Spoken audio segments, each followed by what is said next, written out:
Hi, I'm Robert Heron. I grew up in Kansas, and I grew up in a 1A school system. I'm a First Sergeant retired Wayne W. Cogdell. I was born in Levelland, Texas in 1966. A couple days after I was born, I moved to a place called Gower, Missouri, which is not far from here. And then I went through the school. I graduated in '84. And then in I started working with my dad for 30 days, and I didn't like that. I didn't want to go to college. I didn't want to do none of that. And I sure didn't want to do what my dad was doing. So I went to a local recruiter, raised that right hand, and I was off. And I was terrified. I'm not going to lie to you. And I was on a delayed entry program, so I waited 90 days, and I got on a Greyhound bus and headed to Fort Benning, Georgia, where I went through basic training. And all that. Good day. I'm Major Retired Ken Solari. I was born in Texas. I consider myself from Texas, but I grew up in the military, so I moved around my whole life. But went to high school there. I was born there. My dad was stationed there twice. It was when I was a kid as a dependent. And then later when I went into the Army, I got stationed there 2 different times. So a lot of time spent in Texas. So my name's Sean Sachin. I graduated from Pleasant Ridge High School long time ago, 1990. I joined in 1985. So I joined the Army in February of 1991, and I was in till February of 1995. I joined right out of high school, so in case you guys wanted to do the math, I graduated in 1993. And so I was there between 1993 and 1998. I joined the Army in 1993. I went into the Army. First, I was a 77 Foxtrot Chemical Petroleum Specialist. Fancy name for what I did, but not fancy job at all.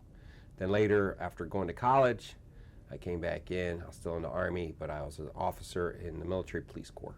And I was a hospital corpsman, so I learned all the medical, how to treat battle wounds and how to operate in combat. And I worked for 2 years at a naval hospital, and then they said, well, you can either go on a boat or you can go with the Marines. I was like, where are the Marines at? And they're like, well, you can go to Okinawa, Japan, and you'll be on that island for at least a year. I was like, Marines, blowing stuff up on Okinawa, Japan. I love the Karate Kid, let's do this. And so I spent 2 years blue side with the Navy and 2 years green side with the Marines. Joined the Army in February of 1991. The infantry, U.S. Army. Decided to go into the military after I graduated because I couldn't decide what I was going to do next or who I wanted to be. And so that's why I went to the military. Why did I join the military? Look, a lot of people join for different reasons. The question that's really more important is why do you stay? So, I joined originally because I wanted money for college. Some people join because it's a family history. Kind of me too. I guess my dad was in the Army. Some people join because they want to be patriots. Some people join because they want to do good things. Everybody wants to do good things. But originally, why did I join was, college money. The question is, why did I stay? And, I stay because of the camaraderie, the mission, the sense of purpose, doing good things, being part of something bigger than yourself. That's why I stayed. I joined, when I graduated, I didn't want to go to college. So I just wanted to work. All I wanted to do was work. So I started working with my dad. For 30 days, I was cutting 4x8 sheets of metal into little pieces with a cutting torch. I would cut those. Then my dad operated a big crane, and a big magnet, and it would come over my head, come down and grab it, pick it up, and put it in the railroad car. I did that for 30 days, and I said I didn't want no part of that. So then I went home and said, man, Dad, I'm done. I'm sorry. I'm not doing this. And then my dad says, well, what are you going to do, Junior? I says, I don't know, but I'm not going to do this. And then a couple of weeks went by. My cousin got a hold of me, and he was currently serving. And that's how the U.S. Army got all in my blood. And he goes, well, have you thought about joining the military? I said, no. And he explained to me how to do it, so I went through the process to do it. And then, and I enlisted in 85, and I retired in 85. I did 20 years and I think 2 months. Then I retired. Well, I went to college on a track scholarship, but I was too immature to show up to class on time or every day. So I lost my scholarship and had to come home. And at that time, Desert Storm had just started, and it was hard finding a job. So just kind of needed to do something with my life. And I told my mom, I said, I'm joining the Army. And she's freaked out. And next thing you know, I'm in the recruiter's office and signing up to join up. When I was on my last deployment in Iraq, I was blown up not one time, not 2 times, 3 times.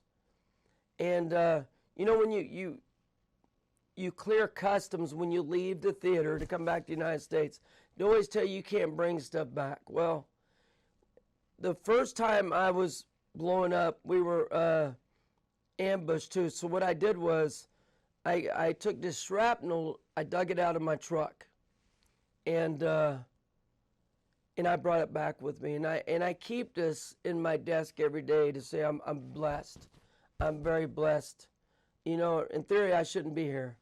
Me or the soldiers that I was with those days, nobody got hurt. In those 3 explosions, nobody got hurt, thank God. So I brought these back, and a lot of people don't know this, but this is what keeps me going, is this right here. Well, aside from my wife, was the maturity and discipline and learning like there's a certain way to do things, and you need to do those in order to achieve the goal.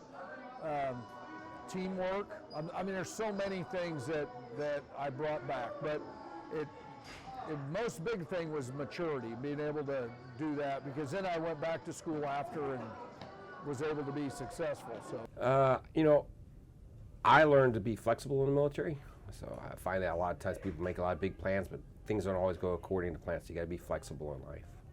A lot of it. And it's strange how life works, because I didn't really think about those things until years after I'd been out of the military. Like when I got out of the military, I was done with their type of authority and the way they did stuff. But the lessons I learned, the people that actually invested in trying to help me to be a better man, really started to come to fruition 2 or 3 years afterwards. And so since then, I've found that the military lifestyle really taught me how to keep my mind focused, keep me focused on others, to know how I should act and try to do better. But it really helped me to have a focus on other people. And it just taught me a lot about honor and dignity and what it means to work hard, and even if you don't always necessarily get recognized for that hard work. So what I learned in the Navy and Marine Corps was invaluable to me. I just wouldn't know for another couple of years until after I got out and was in my college years.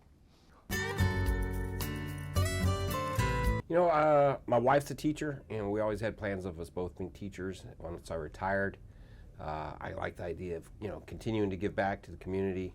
A lot of the guys I worked with when they left, they went and pursued jobs that made a lot of good money, but I don't know if they have that job satisfaction. I enjoy working with the cadets here at the high school, so that's what's kept me here, is I enjoy the job. I wanted no part of teaching. 0, none. I couldn't deal with kids.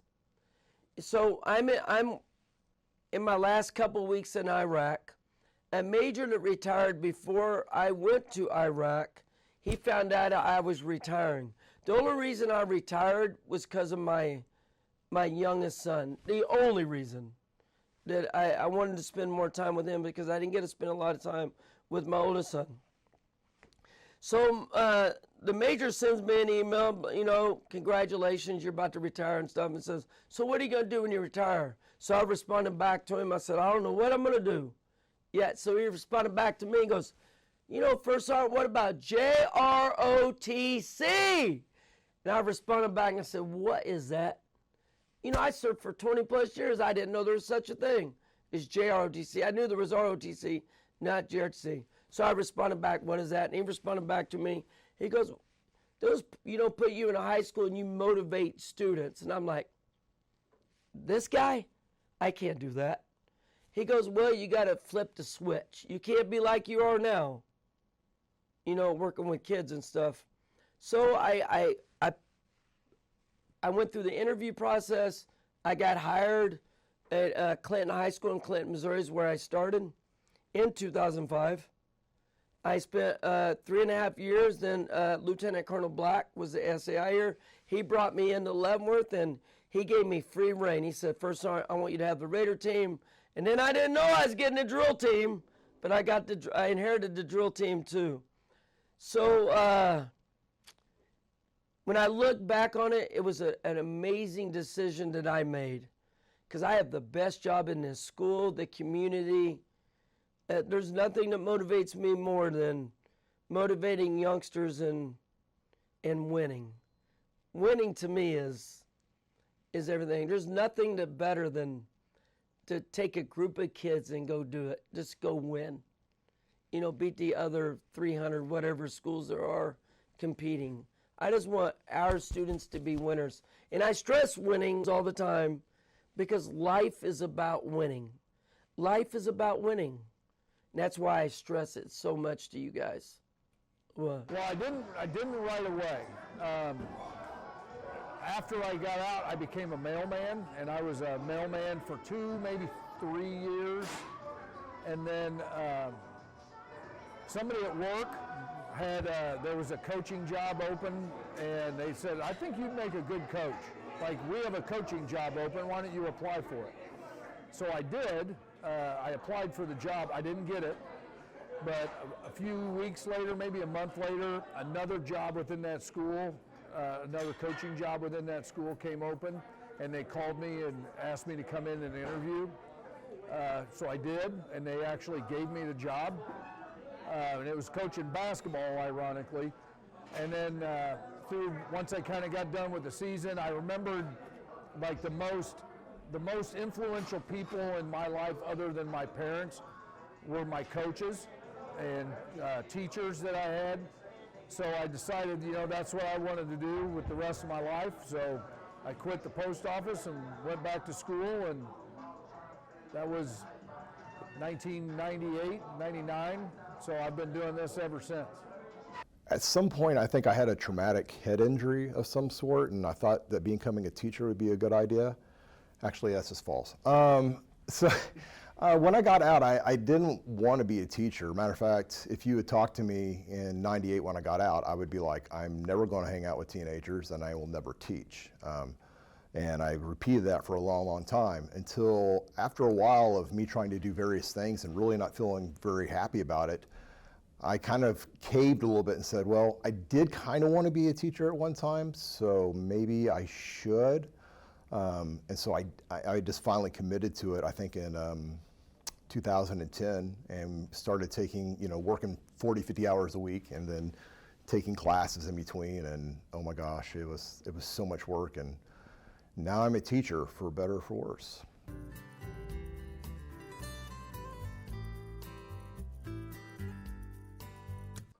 I've lived an amazing life serving our country. Now I'm serving our community now in a different way, but I live the best life.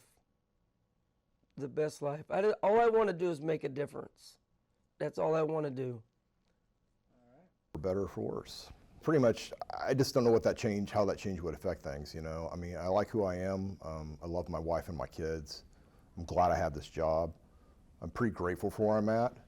And I probably wouldn't be there if I hadn't learned from some really hard lessons along the way. So, no, I wouldn't. I mean, no, I couldn't even imagine. Like, if I change one thing, then all of it falls apart. So, yeah. That's a tough question. Yeah, I think I'd do things the same way again, probably. I enjoyed the trip. It's been a great experience. Been to a lot of interesting places, met lots of great people. I'd probably do it all the same again. 100%. I mean, you always have things that you look back on, like, man, if I had knew then what I know now, would I do it different? And it's, yeah, there were things I would do different, but I wouldn't change where I'm at or what I'm doing for, I'm happy with my decisions.